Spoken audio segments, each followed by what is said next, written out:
garland them and pranam to their lotus feet.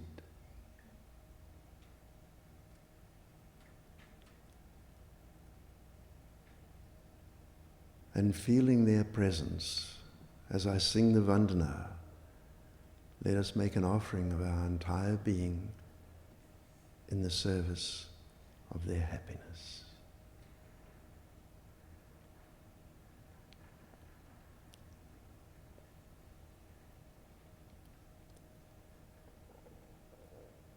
Pratamam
Guru Papat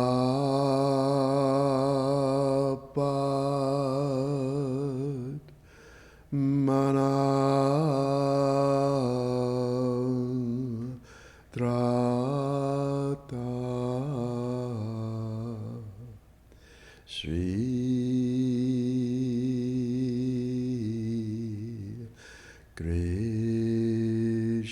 Krishna's Tvamala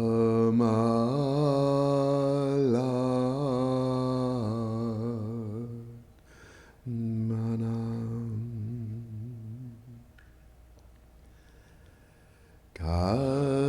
Kasturi Tilakam Lalata Patale Vakshastale Kaustubham Nasagre Varamautikam Kartale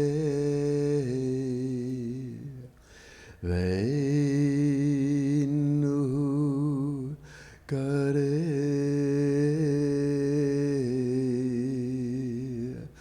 Kanam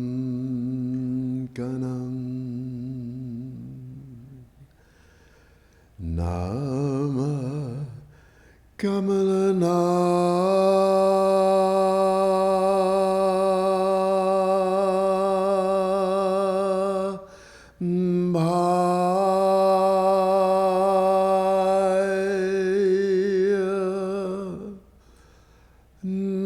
Nama Kamalama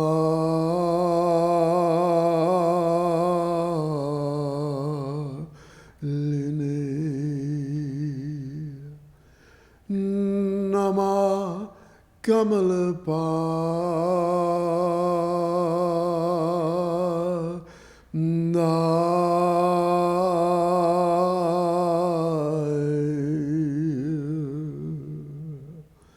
Namaste